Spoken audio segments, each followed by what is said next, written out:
Hi, I'm Stephen Gandolfi, coming to you yet again from the tasting room at Westport Whiskey and Wine. This week's flight will be some Bardstown Bourbon Company products. But before we get into that, as per usual, we will talk about next week's events. On Tuesday night, we've got the Jeff Cohn Wine Cellars tasting here. Still seats open for that.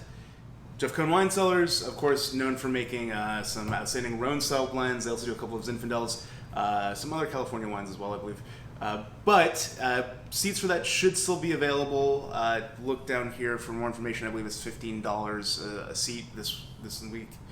That's Tuesday. Wednesday night, brilliant, bubbly, and beautiful Beth Burrows will be here to talk about Jim Beam in a blind bourbon.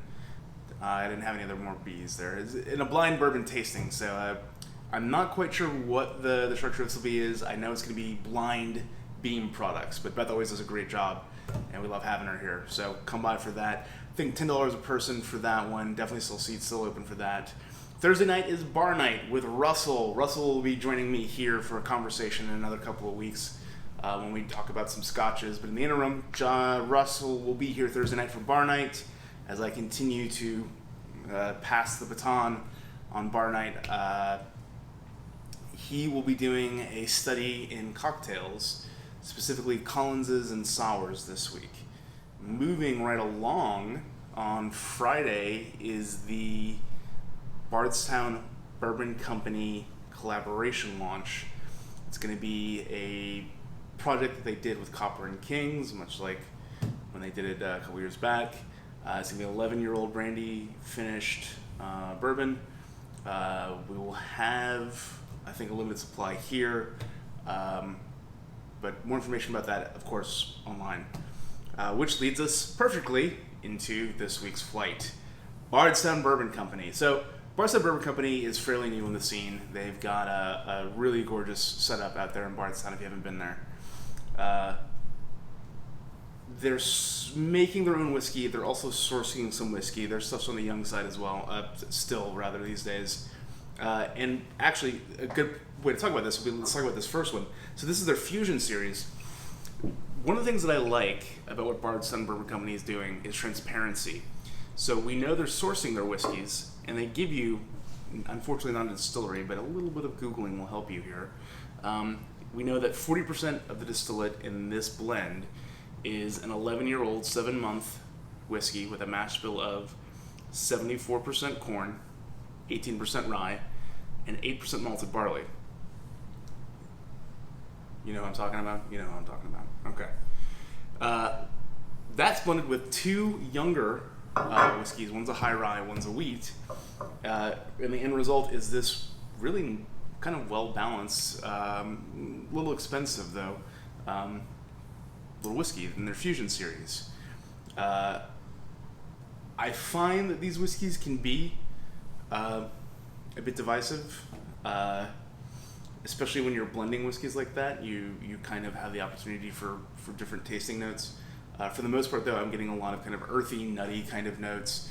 On the nose especially, one of the things that I like about this guy, on the nose on this guy, there are some really nice, the rye and the wheat, and I'm guessing it's because of the youth of the distillate, are really at play here. And there's this great grassy green, almost kind of tea note as well, which makes for an interesting backsplash against which this whiskey is playing. From here, we'll go to the Pfeiffer Pavitt finish. You've all seen this one. It's in a beautiful leather box, very expensive on the shelf.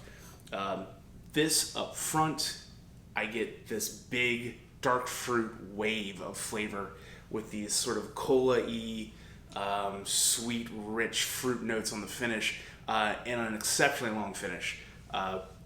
This whiskey I really probably should put closer to the end of the flight, but we're going to go precipitously up in proof, and it's going to scrub your tongue clean either way, so don't worry about it. This, man, I honestly don't know if I could drink an entire bottle of this, but I like being able to just have a pour of it. This is not the kind of bottle you drink with your buddies while you're watching football on a Saturday or a Sunday. This is a little bit more of an after dinner kind of style of whiskey.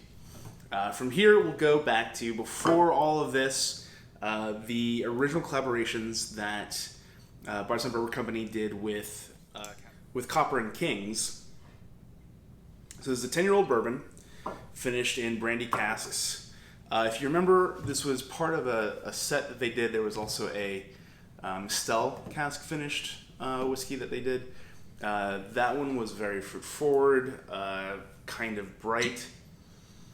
This guy leans a lot more towards classic kind of earthy, dark cherry notes. There's some decent like almond, marzipan-y kind of things happening in there as well. Surprisingly, without spice. I mean, I think it's just the fruit from that that brandy cask really just rounds out this whiskey and makes it very approachable, even though the proof is 113, you know, coming in pretty high, but it doesn't drink like it. And we'll finish with, you know, we were talking about the blend on this one. This is an interesting one. So we've got 4 distillates here. None of them are theirs. 5% is a 13-year-old high rye. 75% is 11-year-old high rye. They're all rye-based barley. They're all rye-based bourbons. There's a 10-year 10% and a 5-year 10%. But what's interesting here is somebody has gone through the effort of making essentially, you know, a legacy distiller's greatest hits. There's not really any way to replicate this. You know, you can take a bottle of Russell's and a bottle of Elijah Craig and what have you and try to duplicate it, but it's not the same, and it's not pre-done for you with a nice touch. This is a tour of Kentucky in a glass, and I think it's a great way to go out on this flight. What would normally be a very expensive flight, $49.29, golly, no more $5 flights, huh? This is gonna be $35 here in the tasting room, but a good way to taste a no longer in production and some very high-end bourbons as well. So join us Friday, remember, for the release of their new product, and of course come down this weekend, try some bourbons from Bardstown Bourbon Company.